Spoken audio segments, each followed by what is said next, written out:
కొంతమంది కస్టమర్స్ ఉంటారు మీ టైలరింగ్కి వచ్చేవాళ్ళు, మనం ఎంత బాగా కుట్టినా కానీ బాగా కుట్టలేదు అని అంటానే ఉంటారండి. ఏంది వీళ్ళు ఊరికి మంటే ఇలా అంటానే ఉంటారు అనేసి నేనైతే చాలాసార్లు అనుకుంటాను. కానీ వాళ్ళు మళ్ళీ నా దగ్గరికే వస్తారు. ఎందుకు ఇలా నా దగ్గరికే వస్తున్నారు, చూడ్డానికి బాగా కుట్టలేదు అని అంటానే ఉంటారు అనుకుంటా ఉంటే, వాళ్ళు పక్కన ఉండే వాళ్ళంతా బాగుండాది అని నాకు వచ్చి చెప్పేటోళ్ళు.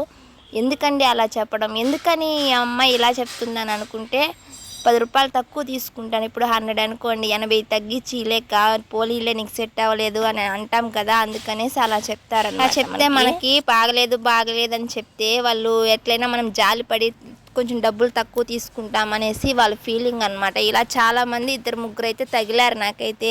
తర్వాత నాకు అర్థమైంది ఎందుకు బాగలేదు అంటున్నారు అనేసి. టైలరింగ్ చేసే వాళ్ళు చాలా జాగ్రత్తగా ఉండండి. వాళ్ళు బాగలేదు మన దగ్గరికే వస్తున్నారంటే వాళ్ళకి అర్థం, ఇంకో డబ్బులు తగ్గిస్తారు.